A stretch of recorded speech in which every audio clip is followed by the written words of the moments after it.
Hey everyone, welcome to Plants and Politics. So, a Texas woman named Lisa Corey has filed a class action lawsuit against Griddy, which is an electric company. Corey said that normally her electric bill is $200 to $250 a month, but because of this horrific storm that's been going on in Texas, she just received an electricity bill totaling over $9,500. And she's not the only one by far. You may have heard of some of these people. There was a 63-year-old Army veteran named Scott Willoughby who says that he's, quote, broken because he was forced to use nearly every penny of his savings to cover a bill of $16,752. He lives on Social Security, and now this man who served our country has nothing to fall back on in case of another emergency at 63 years old.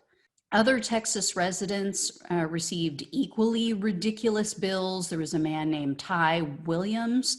His partial bill for the month topped $17,000. Another Texas customer named Katrina Tanner says that her bill had already reached $6,200 this month as of February 22nd. She says that that's more than 5 times as much as what she paid for the entire year of 2020. There's also a Texas resident named DeAndre Upshaw. He said that he felt fortunate because he had at least intermittent electricity and heat while many of his neighbors were just sitting in the dark and freezing.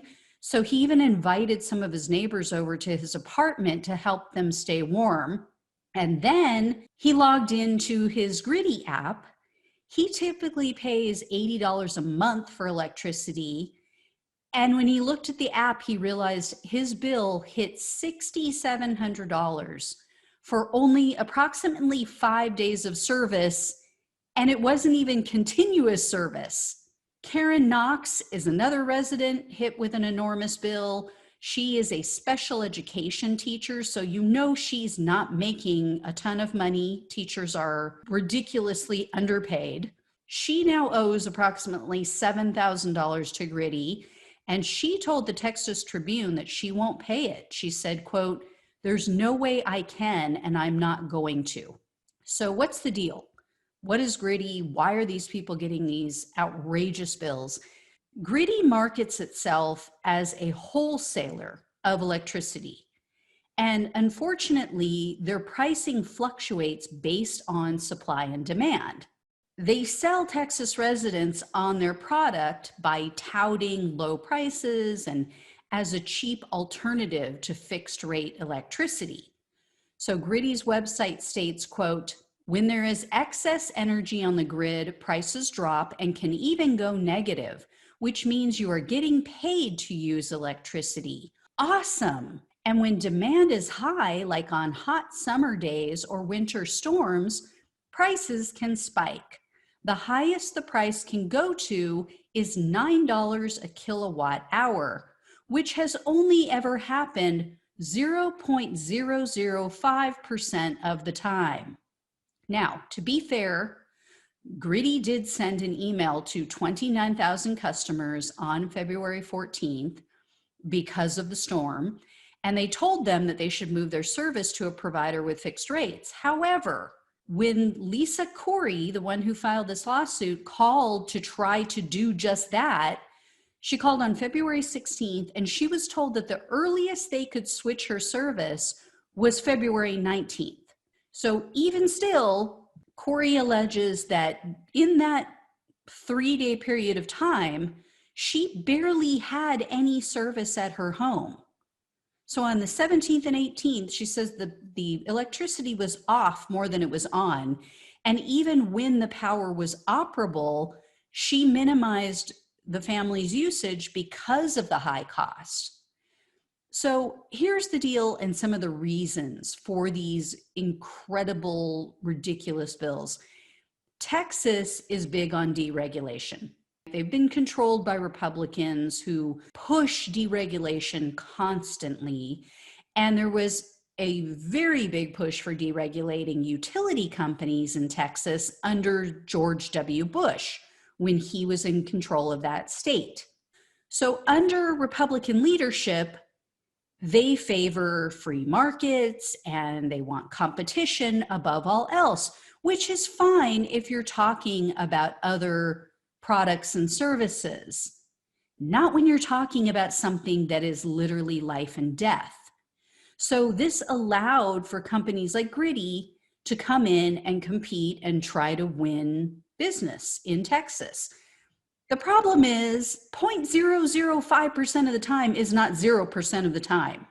So there's bound to be some periods of time where there are exorbitant bills, where they're at peak production and peak usage, especially in an area like Texas, which has now become prone to severe weather conditions due to climate change, which Republican lawmakers also don't want to deal with or admit.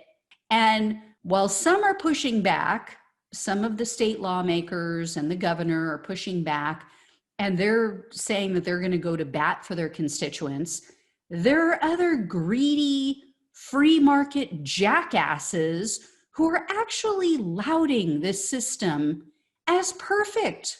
William Hogan is one of those. He's a professor of global energy policy at Harvard's Kennedy School. He was recently interviewed about all of this. And according to Hogan, the market is performing exactly as it was designed to do. He said, quote, "As you get closer and closer to the bare minimum, these prices get higher and higher, which is what you want." So some of these capitalist clowns think that it's just great that people get to choose whether they and their family should either literally freeze to death, or maybe they can choose option number two. What's behind door number two is going into debt to try to prevent hypothermia. Because yes, people have literally died in this storm.